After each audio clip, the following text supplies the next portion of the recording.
우리가 그 왕과 그 땅, 하나님이 벌하실 때 백성들은 그럼 괜찮냐? 아니죠.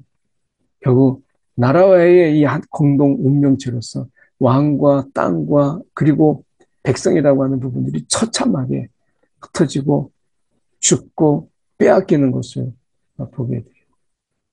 결국 우리가 하나님의 나라, 하나님이 왕이시다라고 하는 것, 그분의 그 땅을 통치하신다라고 하는 것, 이것은 영원한 나라고 그 땅을 누군가가 무너뜨릴 수 있는 그런 나라가 아니다라고 하는 것을 보게 돼요. 그리고 더 감사한 것은 우리를 그의 백성으로 삼으셨다. 예레미야 50장 11절에서 20절까지 말씀입니다. 11절 나의 소유를 노력하는 자여 너희가 즐거워하며 기뻐하고 타작하는 송아지같이 발굽을 구르며 군마같이 우는도다. 12절까지 읽고 함께 봅니다. 그러므로 너희의 어머니가 큰 수치를 당하리라. 너희를 낳은 자가 치욕을 당하리라. 보라, 그가 나라들 가운데에 마지막과 광야와 마른 땅과 거친 계곡이 될 것이며. 오늘 이 말씀 속에서 바벨론에 대한 하나님이 이제 심판을 하시게 되죠. 그래서 이 바벨론의 심판에는 분명히 하나님의 이유가 있죠. 어쩌면 그들이 지금 아, 이스라엘에 대한 그들의 자만과 교만 이런 부분들이 분명히 그 심판의 이유가 되겠지만 중요한 것은 그들이 이 행한 대로 하나님이 갚으시는 이런 모습들을 보게 되는데요. 우리가 11절부터 보면 이 나의 소유를 노력하는 자요 너희가 즐거워하며 기뻐하며 타작하는 송아지같이 발굽을 굴렀다.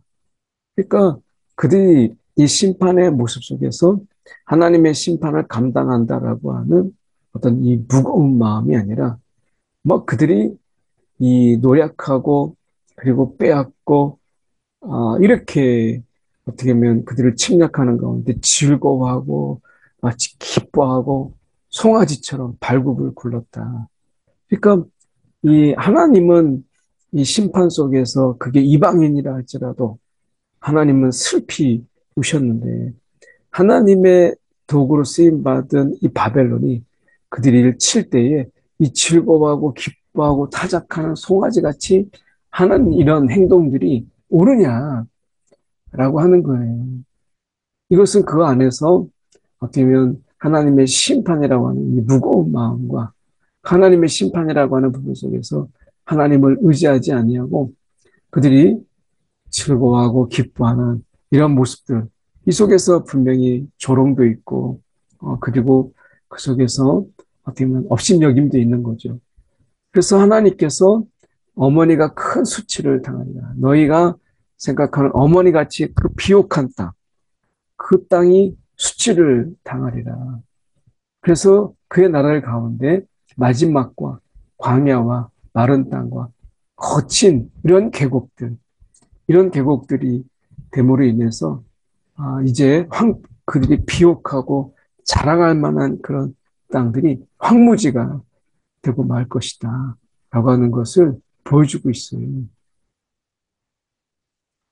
여호와의 진노로 말미암아 주민이 없어 완전히 황무지가 될 것이라.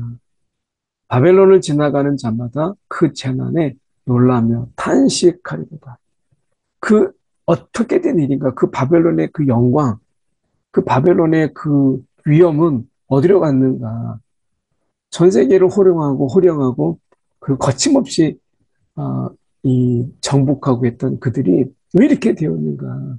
주민이 없어 완전히 황무지가 될 것이라 라고 하는 이 말씀에 바벨론을 지나가는 모든 자마들이 다 놀라고 어떻게 이렇게 되었는가 탄식하게 되는 모습을 보게 되죠. 바벨론을 둘러 대열을 벌이고 활을 당기는 모든 자여 화살을 아끼지 말고 쏘라. 그가 여호와께 범죄하였습니다. 하나님께서 지금 말씀하시는 게 화살을 아끼지 말라.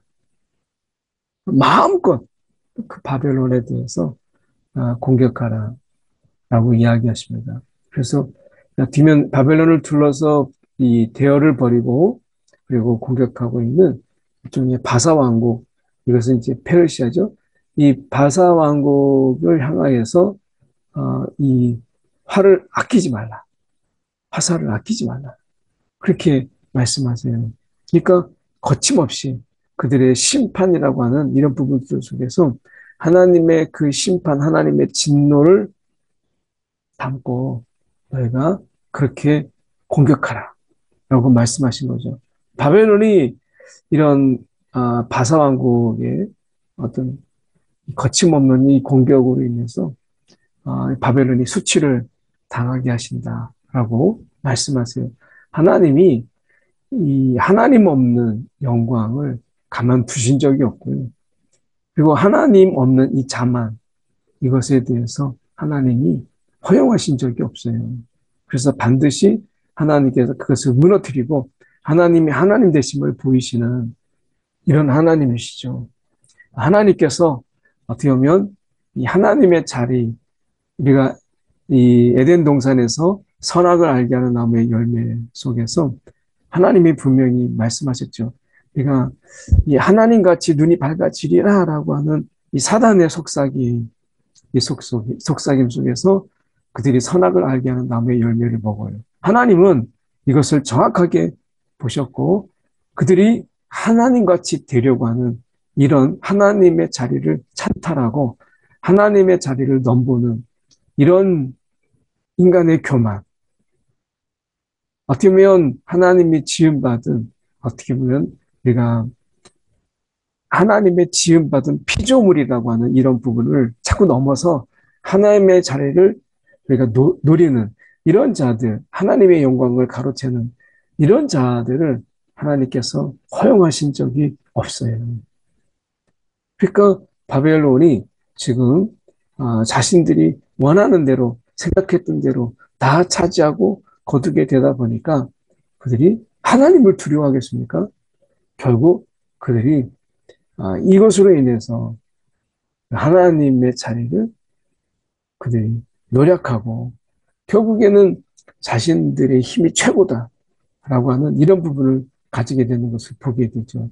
오늘 하나님께서 우리의 삶 가운데서 함께 하시되 오늘 하나님의 자리, 이 자리를 넘보는 이런 자의 삶은 하나님께서 허용하지 않으세요. 그래서 우리가 하나님의 자리를 하나님께 드리는 것이 굉장히 중요한 것이죠.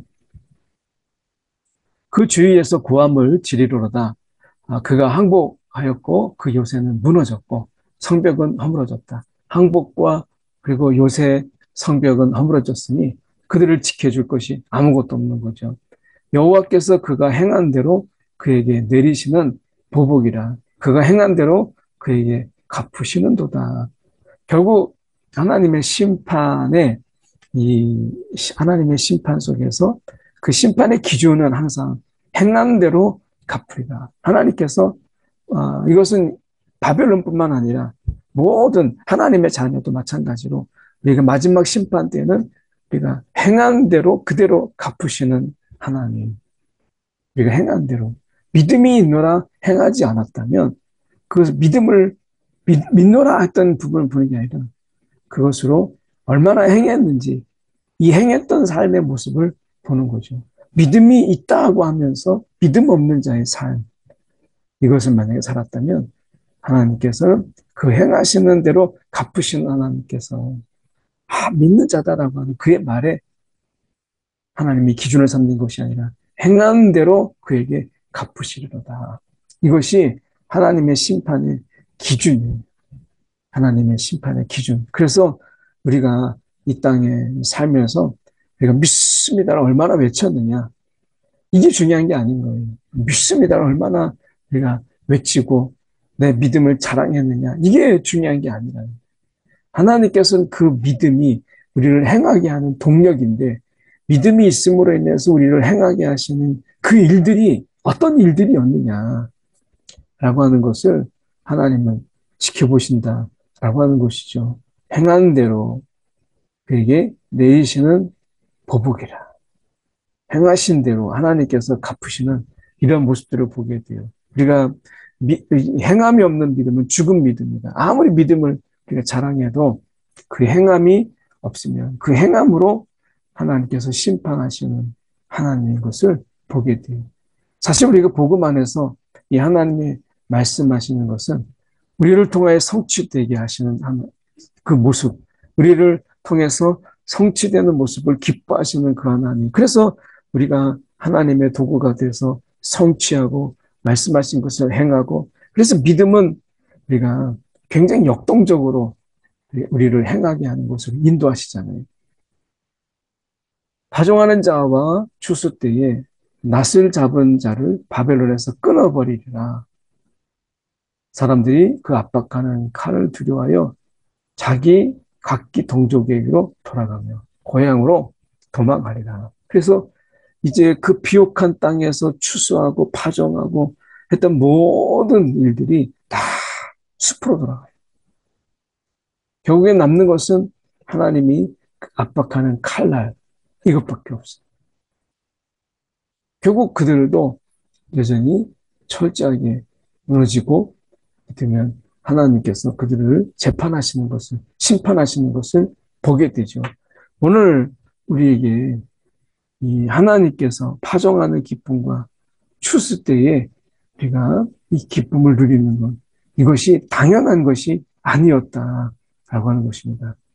그래서 우리가 당연하게 여기는 은혜 속에서는 하나님의 깊은 은혜를 찾기가 어려워요. 그래서 우리가 생각해 봐야 될 것이 오늘 다 흩어져 버려요. 하나님께서 우리가 모으시는 하나님, 그리고 파송하시는 하나님이시잖아요. 근데 이렇게 흩어버리시는, 그래서 다시 모이지 않게 하시는 하나님.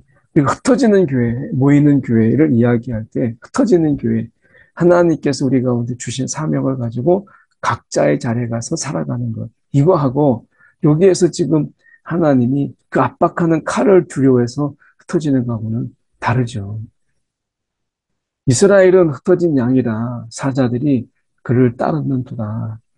처음에는 아수르 왕이 먹었고 그 다음에는 바벨론의 느부갓네살 왕이 그의 뼈를 꺾도다. 흩어진 양처럼 우리가 이제 목자가 없이 어떤 보호자도 인도자도 없이 흩어진 양으로서 각자 도생하고 있을 때 사자들이 그를 따르도다.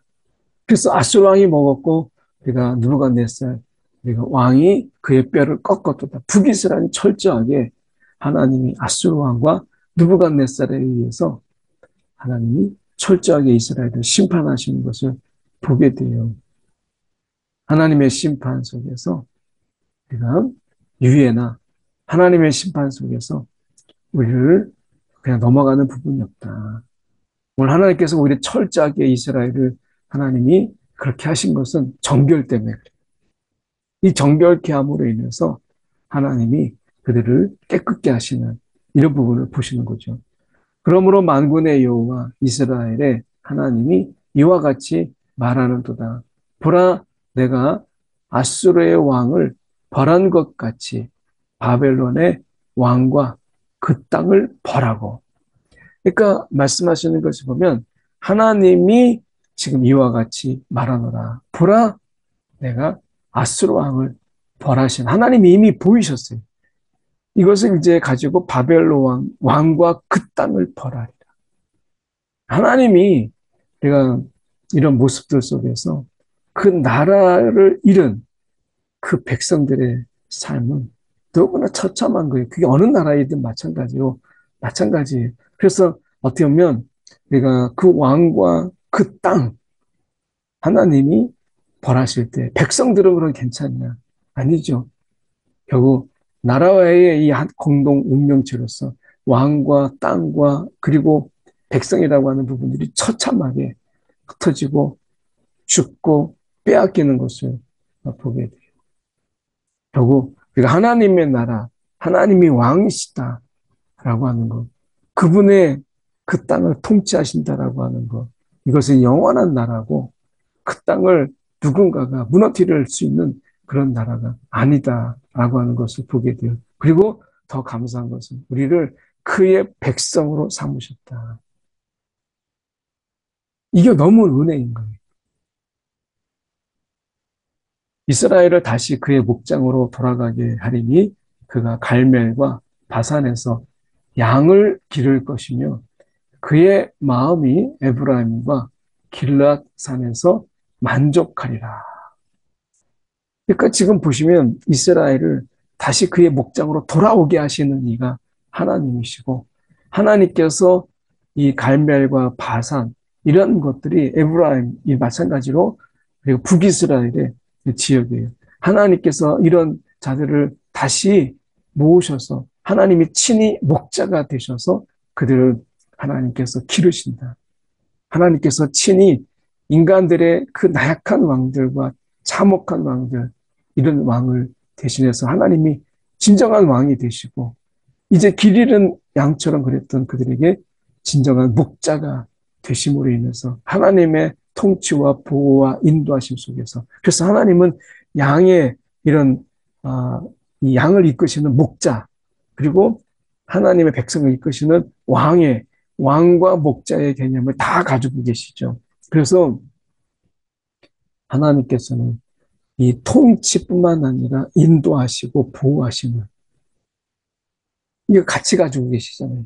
여호와의 말씀이니라 그날 그때에는 이스라엘의 죄악을 찾을지라도 없겠고 유다의 죄를 찾을지라도 찾아내지 못하리니 이는 내가 남긴 자를 용서할 것임이니라. 이 하나님께서 지금 찾을지라도 없겠고 찾을지라도 찾아내지 못하리라 라고 하는 것은 하나님이 이러한 죄들을 이제 하나님께서 이 간과하시고 나중에 이제 십자가의 그 죄 용서함, 십자가의 용서함으로 이 모든 죄가 다 사해져요. 구약의 이 죄들도 결국에는 예수님의 십자가로 인해서 이 모든 진정한 용서가 이루어지는 것이죠. 하나님께서 우리의 죄를 십자가는 완전한 사랑이에요. 완전한 용서예요. 십자가가 우리가 완전한 사랑이라고 하는 것은 그 속에서 완전한 용서가 있기 때문에 그런 우리의 용서는 우리가 용서하는 척하고 나중에 또 다시 되살려서 다시 막 또 책망하고 하는 게 아니라 완전한 용서다라고 하는 거예요. 오늘 십자가는 완전한 사랑이며 완전한 용서다라고 하는 것을 우리 가운데 보여주세요. 하나님은 이런 용서를 위해서 이 깨끗하게 하기 위해서 하나님은 죄악을 들춰내고 그 죄를 드러내신 거예요. 그리고 그것을 도려내신 거예요. 오늘 우리의 죄악을 숨길 수가 없다. 그래서 하나님 앞에 우리가 우리의 죄악을 고하고 그분의 이 만지신 치유, 도려냄 이런 것들이 우리 가운데 있도록 그분께 내어 맡기는 것. 이것이 우리가 복된 삶이고 이게 용서를 구하는 자의 삶이고 그 용서받는 자의 삶이 무엇인가를 아는 자의 삶이라고 하는 것입니다. 오늘도 우리가 하나님께서 우리의 행함을 보시는 하나님, 행한 대로 갚으시는 그 하나님을 기억하는 저와 여러분 되기를 원합니다. 기도하겠습니다. 사랑에 많으신 하나님 아버지 감사합니다. 오늘도 하나님의 은혜 가운데 우리가 그분의 놀라우신 그 다스림, 그 안에 있음을 우리가 잊지 않게 하여 주시옵시고 오늘도 우리가 하나님의 진정한 통치, 왕의 개념뿐만 아니라 목자의 개념까지 같이 가지고 계시는 그 하나님을 우리가 바라보며 의지하며 하나님 살아가는 우리의 심령들 되게 하여 주시옵소서. 살아계신 예수 그리스도를 받들어 기도드립니다. 아멘.